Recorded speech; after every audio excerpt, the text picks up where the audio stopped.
Kun sagalee bilisummaa Oromootiin.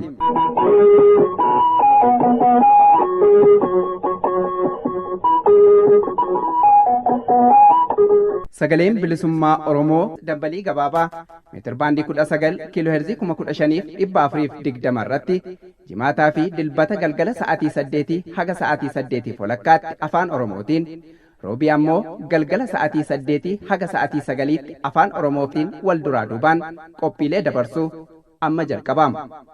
Kun sagalee bilisummaa Oromootiin.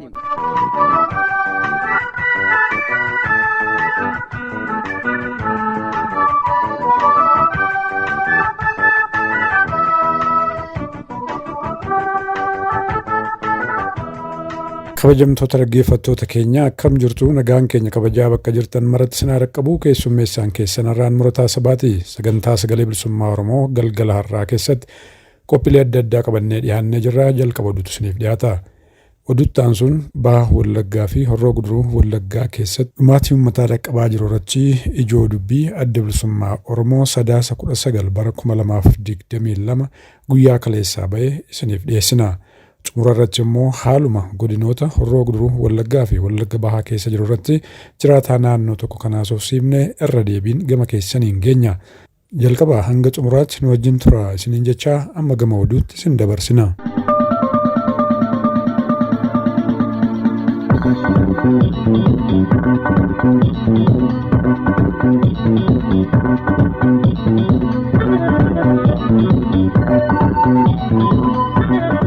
irra deebuudhaan ashamaa akkam jirtu dhaggeeffattoota keenya kabajamoo fi jaallatamoo sagalee bilisummaa Oromoo sagantaa afaan Oromoo irraa oduu qabannee dhiyaanne irraa oduu har'aa akka isin dhageessisu an Waaqonoleeti. Haleellaan xiyyaaraa uummata Oromoo lixa Oromiyaa irratti fuulleffate ammallee akkuma itti fufetti jira.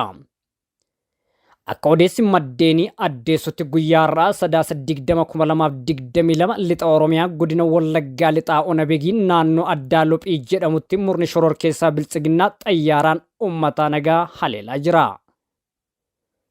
Haleellaa xiyyaaraa uummata nagaa irratti taasifame kanaan hanga ammaatti namoonni 5 lubbuun darbu maddeen dabaluun addeessaniiru.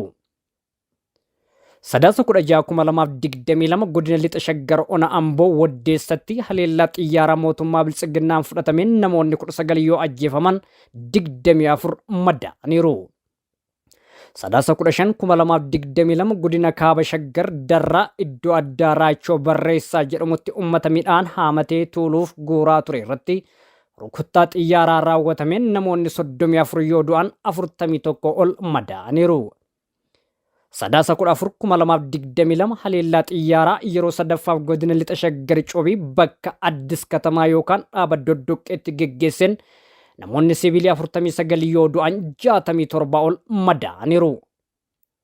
Sadaasa 9,2022 haaluma wal fakkaatan godina lixa Wallaggaa Ona Mana Sibuu magaalaa Mandiitti haleellaa xiyyaaraa mootummaan biltsiginnaa raawwateen namoonni 100 ol ajjeefamanii hedduun madaa'aniiru.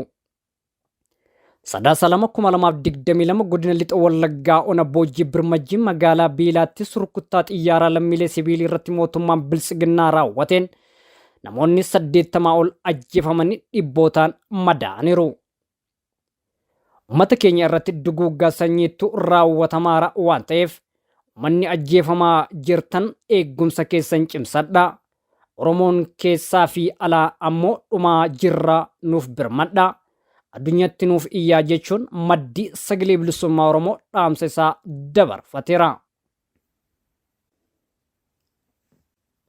Lixa Oromiyaa godina Wallaggaa Bahaa fi Horroo Guduruu Wallaggaatti hidhattoonni finxaaleeyyiin Amaaraa Faannoo jedhaman uummata Oromoo jumlaan ajjeesaniiru. Akka odeessi maddeenii ifa godhutti finxaaleeyyiin Faannoon mootummaa federaalaan hidhachiifaman guyyaa kaleessaa sadaasa 19,2022 meeshaalee gurguddaa hidhachuun uummata Oromoo nagaatti dhukaasa bananiin lubbuu namoota dhibbootaan laakkawaman ajjeesutu barame. Godina Horroo Guduruu Wallaggaatti kanneen hidhattoota Faannoo mootummaan federaalaa tumsuun jumlaan ajjeefaman keessatti kanneen maqaan isaanii ammaaf ifa ta'e tokko Hirphaa Garbaabaa, lama Ayyaanaa Hirphaa, sadii Amaanu'el Dhugaasaa, afur Asaffaa Ayyaanaa, shan Faqqadaa Qanaatee, jaha Naatolee Gammadaa, torba Jireenyaa Gabayyoo, saddeet Fayeeraa Araarsoo, sagal Aadde Emiree, kudhan Gammachuu Beengee, 11 Qixxeessaa Takkaalee, 12 Afataa Ayyaanaa, 13 Darajjee Jabeessaa, 14 Dibaabaa Goosuu, 15 Asaffaa Hundee, 16 Lammeessaa Gurmuu, 17 Gonfaa Kumsaa, 18 Nigaatuu Adaalee, 19 Ilma Nigaatuu Adaalee, 20 Takluu Naga'oo, 21 Fayyisaa Nagaraa daa'ima ganna 6 kanneen keessatti argaman yoo ta'u, hanga ammaattuun namoonni dirree irratti ajjeefaman hin awwaalamin akka jiran dubbatu maddi oduu kun. Lolli faannoon mootummaa federaalaa deeggaramuun uummata Oromoo irratti bane walitti fufiinsaa waggoota lamaaf deemaa jira kan jedhan maddeen lixa Oromiyaa godinoota Wallaggaa Bahaa fi Horroo Guduruu Wallaggaa onoota hedduu keessatti lubbuun Oromoo akka baalaatti harca'aa jiraachuu dubbatu.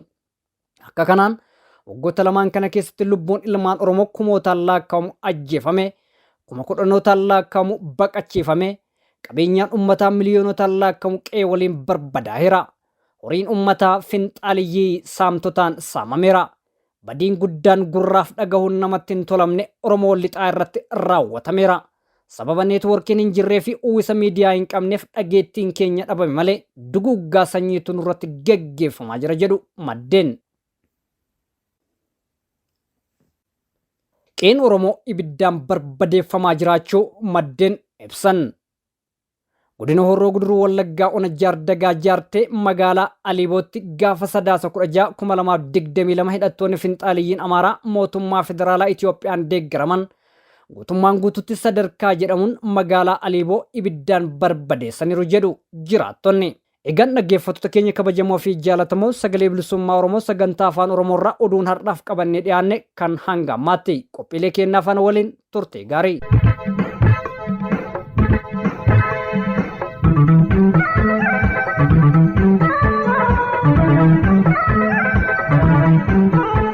Dhaggeeffattoota keenya kan nagaa jirtan kun sagalee bilisummaa Oromoo sagantaa afaan Oromootii qophiin keenya oduu isin dhageessisuun jalqabee itti fufa. Amma gara ijoo dubbii adda bilisummaa. Uummata nagaa irra ga'aa jiruuf gaafatamaan mootummaa federaalaa dhumaatii kana raawwataa fi haala mijeessaa jirudha. Ijoo dubbii adda bilisummaa Oromoo 3/19/2022. Erga waggaa tokko as haala mul'ataa hin taanee fi ifaanis godinoota Wallagga Ba'aaf Horroo Guduruu Wallaggaa keessatti uummanni nagaan qe'ee fi qabeenya isaa irratti humnoota mootummaan hidhatanii fi humnoota federaalaan weeraramee dhumaatiin jumlaa fi suukanneessaan irratti raawwatamaa jira. Manneen uummataa kumootaan barbadeeffamaa, lubbuun namootaa kumootaan baafamaa, qabeenyi barbadeeffamaa fi saamamaa jiruu fi jireenyi hawaasaa diigamuun balaan hammana hin jedhamnee fi bal'ina qabu uummata Oromoo irra ga'eera. Haala kanaan uummanni lafa gabbataa irra jiraataa turee fi ofirra darbee alagaa sooraa ture har'a sababa lafa isaa irratti itti duulameef kumoota dhibbaan qeerraa buqqa'ee dirree irratti faca'uun agabuu buluu fi harka namaa eeggatuuf dirqameera. Yeroo kun hundi ta'u mootummaan federaalaa biyyan bulchaa jira ofiin jedhu sirna biltsiginnaan dursamu dhoksaanis ta'e ifaan humnoota itti bobbaasuun uummata dararuu hojii isaa godhatee jira. Dirmachuun kan dirqama itti ture humna alagaa goolessituu faannoo jedhamtu gurmeessuu, leenjisuu, hidhachiisuu fi waraana isaa waliin walooma tolchuun yeroo gamtaan uummata kanatti duulanii duguggaa sanyii irratti raawwatan ifaan mul'ataa ture, mul'ataas jira. Addatti erga guyyoota 5 as jechuun 3/14/2022 irraa qabee godinoota Wallagga Ba'aaf Horroo Guduruu Wallaggaa keessatti humni mootummaa finxaaleyyii faannoo golgaa godhatee humni poolisii federaalaa farra shororkeessaa jedhamuuf waraanni ittisa biyyaa mootummaa federaalaa waliin weeraraa fi duula bal'aa uummata Oromoo irratti bananii jiraniin kanaanis lammiilee nagaa dhibbootaan ajjeesaa, dhibbootaan madeessaa, magaalotaa fi gandeen qabeenya waliin gubanii barbadeessaa, horii uummataa shallaguun illee nama rakkisu offataa jiran. Maanguddoonni hawwanii fi ijoolleen weerara humna waloo finxaaleeyyiif humnoota mootummaa kanaan akka maleetti miidhamaniiru. Onoota Horroo Guduruu Wallaggaa kan akka Amuruu, Jaardagaa Jaartee, Horroo Bulluqii fi kan kana fakkaatan keessatti goolessitoonni faannoof humnoonni mootummaa gariin uffata siivilii uffatanii waloon weerara geggeessaa jiran ilmaan Oromoo nagaa qe'ee isaanii keessatti dhibbootaan ajjeesaniiru. Bakka ga'an hundatti ibidda manneenitti sararuudhaan qabeenya waliin barbadeessaa jiran. Sadaasa 16 bara 2022 magaalaa Aliiboo irratti weerara bananiin magaalattii ibiddaan barbadeessaniiru. Magaalaa Jaardagaa Jaartee kataate Aliiboon hidhattoota finxaaleeyyii faannoo fi waraana mootummaa fi humnoota poolisii federaalaa uummata fakkaatanii sosso'aniin haleellaan irratti geggeeffamtee miidhamteetti. Yoo xiqqaate manneen uummataa 200 ol ta'u magaalattii fi naannootti gubachuu uummanni ragaa ba'a. Uummanni nagaan hedduutu ajjeefame, qabeenya baay'eetu manca'e, gariin ni saamame. Horiin, loon, re'ee fi kan kana fakkaatan kumaatamaan humna kanaan fudhatamaniiru. Aliiboon alatti gandoonni akka Suuxee, Digaaluu fi kan kana fakkaatan haleellaa fakkaataan irratti adeemsifame uummanni siivilii hedduutu harka bineeyyii kanaan galaafatame. Humni waloo faannoo fi hidhattoonni mootummaa kun gandoota baadiyyaa hunda weeraruun barbadeessuu irratti argaman.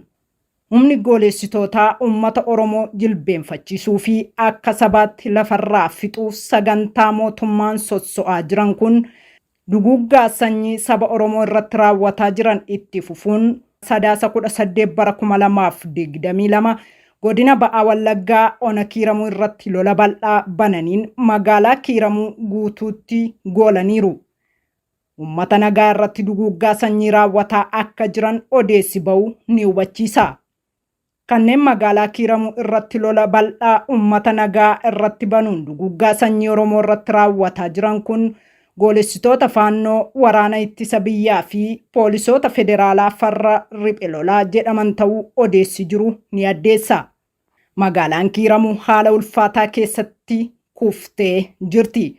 Uummanni magaalattii fi jiraattonni gandoota itti dhiyoo jiranii baay'een akka ajjeesaman, warri humni danda'e qe'ee gadhiisee bosonatti akka baqate ibsama. Gari ammoo magaalattiima keessatti marfamanii jiraachuun hubatameera. Manneenii fi qabeenyi akka gubatan, horiin akka saamaman odeessi uummataa ifa godha. Quunnamtiin rakkisaa waan ta'eef odeessa gahaa akka barbaachisutti argachuun rakkisaadha. Mootummaan federaalaa paartii Biltsiginnaan hoogganamu dhumaatii jumlaa godinoota Wallagga Ba'aaf Horroo Guduruu Wallaggaa keessatti dabrees Oromiyaa bakkoota adda addaatti uummata nagaarra ga'aa jiruuf gaafatamaan matuma isaati. Lola kana keessaa fedhii guddaa akka qabu, qindoominaan akka duukaa jiru ragaan caasaaleen nageenyaa mootummaa federaalaa uummata irratti lola geggeessaa jiru kana keessatti hirmaatanii mul'atudha.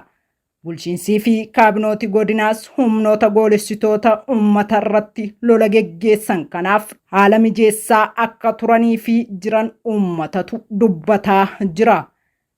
Kanaaf godinoota Wallagga Ba'aaf Horroo Guduruu Wallaggaa keessatti humnoonni finxaaleeyyii duguggaa uummatarraan ga'aa turanii fi jiran quba qabeenya mootummaa fi qindoomina mootummaa Biltsiginnaan ta'uun shakkiin hin jiru.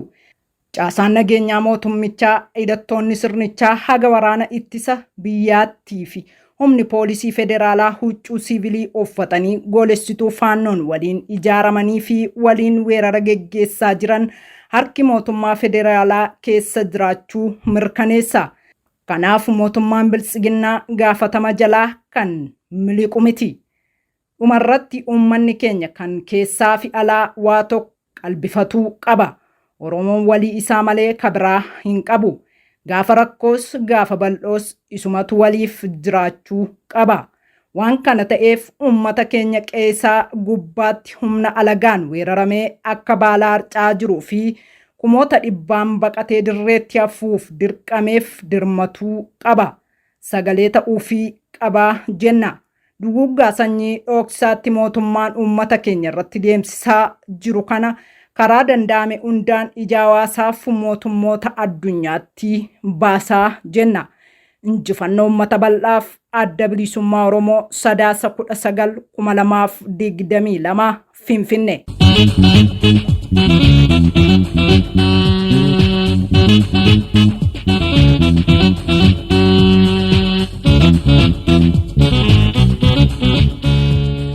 Dhaggeeffattoota keenya sagantaa keenya xumuraa irra geenye jirra. Sunis gaaffii jiraataa godina Horroo Guduruu tokko waliin geggeessine ta'a kunooti.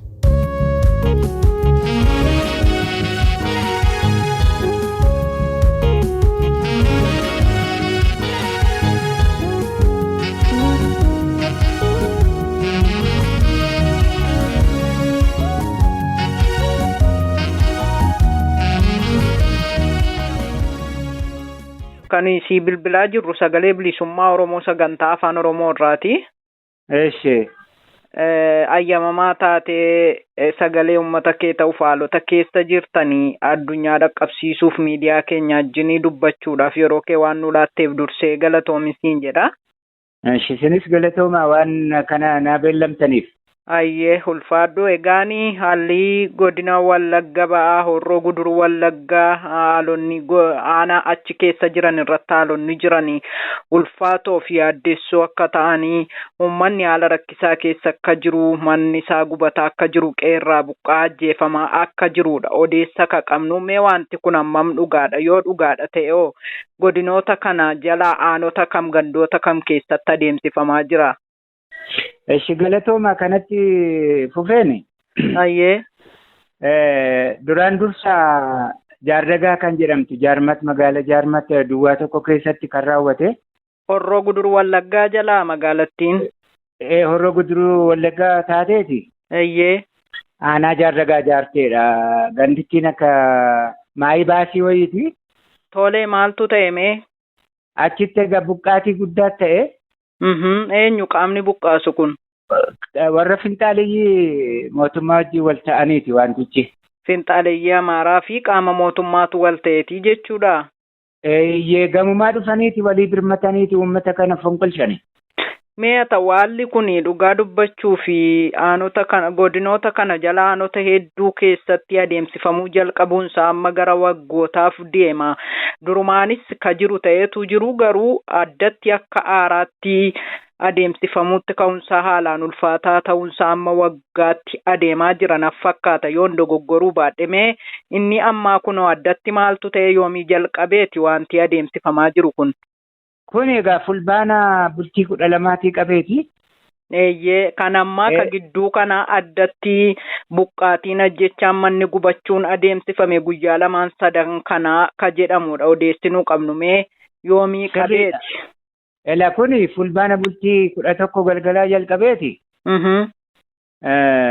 Achi kaaseeti namni du'uu buqqa'uu eddee buqqa'ee booda immoo mana gubuu nama jaarsoliis haa ta'uu qeerroos haa ta'uu ajjeechaa ariyataa kanarra turani. Achii kaasee immoo eddee ji'a lammaffaa magaala Shaambuu keessa galleeti. Aanaa umashee aanaa jaartee jechaadha. Engadda galgala guyyaa ganamaa kan guyyaan isaa gabaa ture. Tole engadda jechuun yoomi laata? Maaksenyoo jechuun egaa wixata jechaadha. Wixata. Wixata jechuudha. Sa'aatii sanatti guyyaa gabaa namni wal ga'ee jiru keessatti dhukaasa darbanii dhukaasanii uummata haaleenya shibbirii irratti dhumaniiti. Tole. Bittinsaa turani. Warri kana godhu kun finxaaleyyii Amaaraa kana qaama mootummaa wajjin wal ta'aniiti. Fakkeenyaaf amma Horroo Guduruu kana fudhanne bulchiinsuma Horroo Guduruu. Haala tokko mijeessee meeshaa rasaasa kanas hiruutiin. Sababa kanaatiin humna boodaa godhatanii uummata nagaa harka qullaa jiraatu. Nagaan tasgabbiitiin kan jiraatu jeequuti. Tole eenyuu fi bulchiinsi gandaa isin jettan kun kan inni haala mijeessuuf kan inni meeshaa guutuuf jettan kun? Inni gaasa godina Horroo Guduruu Wallaggaa isaa as magaala Shaambuu keessa jiru jechaadha. Tole eenyuuf guuta mootummaa qaama mootummaa kan ta'an hidhattoota kan sa'aatiif moo warra finxaaleeyyii kanaaf guuta meeshaa? Warra finxaaleeyyii kanaaf guuteeti uummata ficcisiisaa jira, ajjeesisaa jira. Tole mee addatti gaawwiixata kana guyyaa gabaatii jettee sa'atii akkamiiti wanti kun kan jalqabee maalirratti immoo ka jalqabe moo callisanii matuu uummata gabaarra jiru kanarratti dhukaasaa jalqaban wanta addaa maaltu ture ka'umsi isaa maali? Wanti isaa isuma duraa jaardagaa fonqolchanii turan miti magaala duwwaa tokko isa ture. Sababa sanaatiin egaa dura loltuun mootummaa magaala sana keessa jira ture. Sababa sanaatiin maaliifi finxaale maannoo shanee balleessina jedhaniiti saraawitii sanachi kaasanii magaalatti ol fudhatanii. Eddee fudhatanii booda guyya sadiyyuun bulle. Waraana kan ofiisaa gara magaalaatti ol fudhate. Amma magaaluma keessa isaanuu nama cinaanaqaa jiru. Uummanni rakkataan mana baankii aqeerree qarshii karaa nagaa fudhachuu hin danda'u. Salfii hiriiree dhaabbatee coollolee guyya 3 guyya 4tti rakkateetiyyuu maqaa saraawitii sanaan qarshiyyuu fudhachuu hin dandeenye. Tole ergi waraana kana kaasee magaalaa Shaambuuti moo magaalaa kami kan qubsiise ergi buqqaasee qubsiise yoo maaltu ta'e?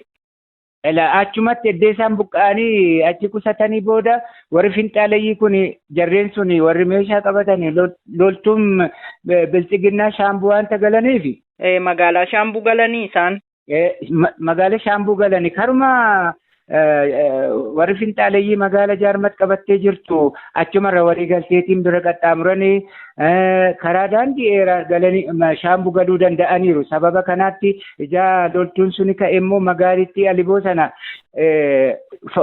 ijaa isaan buqqa'anii haqanii maannoo ibidda mana isaaniitti beenzilaan harka fakkafanii naafxaanii nafnee manni qabeenyaa nafnee addan foone. Nama islaamota warra beekamoota warra guguddoo nama araarsuu danda'an nama wajjin jiraatan nama jaallatani isaaniin iyyuu ajjeesanii balbala isaaniitti ammammaatti reeffa isaanii ka'uu hin dandeenye. Kan kana godhu warra faannooti moo kan mootummaati? Warri mamaan finxaaleeyyii warri mootummaa dhiisanii galaniiru kunoo as galanii magaala Shaambuu jiru. Tole kan inni manarratti beenzila naqee gubu manuma uummataa hundaa? Anuma hundaati gubaa jiru kunoo amma kaleessaatti hin dhaabanne kunoo. Wiixataa isa kaasee aga kaleessaatti akkasumatti itti fufee jira jechuudha. Itti fufee ammas immoo eddee magaalicha sana warraranii eddee ibiddaan gubanii booda. Deebitti immoo warra baadiyaa kan jiru mana guggubuutiin nama ajjeesuutiin gara eddee biraatti deemaa jiru amma sa'aatii kanayyuu namni dhiphuuf dararamuu keessa jira. Tole mee sababni isaa sababa waraana shanee balleessinaa jedhaniitii naan jette mee magaalaa kana keessaa waraana bilisummaa Oromoo yookaan shanee isaan ittiin jedhan kanatu jira moo maal sababeeffataniiti moo uummata kanatu waraana sanaadha jedhanii shakkaniiti uummati kun hidhannoo qaba maalirraati maaliif? Shakkiin warri abaa'uun sana magaala sana keessa jiruutiin fakkeessaniiti uummata nagaa fixanii. Farda keessan isa leenjifatanii turtanii isa asin jalaa fixu malee mootummaan kan balleesse bilchiginnaan kan balleesse hin qabu jedhanii akka kanaatti gaggeessaa jiru. Kana jechuun mootummaan waan isinitti balleesse hin qabu jedhanii gaafa dubbatanii sanarraati waliigaltee isaanii hubachuu ka dandeessan immoo akkamiidha? Sababuma kun akka kanaatti gaaffiitu gaggeeffamee jire maaliif namni dhumaa? Maaliif manguddoon keenya maaliif mi'amu magaalli maaliif gubata maaliif beenzinaan akka fakkafamee maaf gubata maaf bada biyyi maaliif akkas nu gootu jennaan isaan nu dhaga'uu hin dandeenye. Eenyu kan gaafatu eenyuun immoo gaafattu. Uni bulchiinsichuma zoonii gaafanna. Uummatatu bulchiinsa gaafate. Uni achi warri buqqaanee jirru warri miti jaarragaarraa jechuun jaarma duwwaa tokkooti kaanee buqqaanee magaala jirru. Eeyyee. Unutu gaafata. Maal isiniin jedhere? Nutti baay'ee waan tokko nu dubbisuu hin dandeenye baqasaa walgahii gaggeessina jechuutu nu ari'an. Walgahii qabnadhaniitu gaaffii keessa isinirraan fuune jechuudha. Eeyyee. Tolee achii booda'oo. Waanuma tokkoyyuu deebii hin arganne furmaatas hin arganne uummanni sababa kanaatiin dhume. Mee manni gubate hagam ta'a tilmaamaa waan quba qabdan qabdu namoonni lubbuun darbanoo hagam ta'u? Yoo danda'ame manni tilmaamaan gara 200 ol ta'ume. Tole. Uummanni immoo yoo xinnaate nama 20 ol ta'ume nama guguddoo. Lubbuudhaan ka darban namoota 20 ol ta'u jechuudha. Inni duraa immoo isa ji'a lamaan kana qabanne keessaa biyya sanatti immoo nama 100 ol ta'ume gaxariif magaala keessatti. Tole. Amma magaalattii keessaa mana nama hundumaa gubanii barbadeessaniiru nama sajjeessaniiru ettan namachi buqqa'ee jira. Isin silayyuu turtan ergi buqqaanee gara magaalaa Shaambuutti galleenaan jechaa jirtu. Mee magaalattii amma rakkoon kun keessatti namoonni lubbuun afanoo akkamitti jiru garamitti baqatanii jiru haalli isaan keessa jiran maal fakkaata? Warri kaani horii qabatanii gara magaalaa Shaambuutti baqachaa jiru amma kaleessaa qabanii jechaadha. Uummannis hojjetaa mootummaas barataanis maatiinis hundumtuu magaalaa Shaambuutti kunoo har'a magaalli ishee akkasumatti cannaqamaa oolteetti. Kan maatiin irraa du'e du'aasaa kaafachuu danda'eera moo dhiiseema baqate laata? Dhiiseema baqate akkatti hawwaallatu dhabe. Maatii masaarraa du'e irraa wareegame yuureeffa kaafachuu awwaallachuutu hin danda'iniiti gara magaalaatti baqatee jira. Gara magaalaatti baqate asiituun ta'een isa ji'a lamaan kana keessa saree fi waraabessatu reeffa namaa nyaachaa jira. Kanaaf namni baay'ee yaaddoo cinqii keessa ta'e hammaatii isaa ani amma fakkeenyaaf obboleessi koo umriin isaa gara waggaa 70 jira ani waggaa 40 irratti dhaladha. Obboleessa koo kana rasaasaan ajjeesse qixxa lamaan jaartee fi jaarragaa jidduutti. Mucaa isaa immoo waggaa 12 kutaa 7tti kan darbeeti lafa tikaa irratti ajjeesanii isayyuu qoncoraatiin morma isaa kutaniiti bishaan keessa buusanii sababa dubartiin tokko argiteen eddee sanaatii arganii baasanii halkan fudhatanii bosona keessa bulanii howwaallatanii isaan. Yoomigaa kan isaan du'an abbaa filmi kun?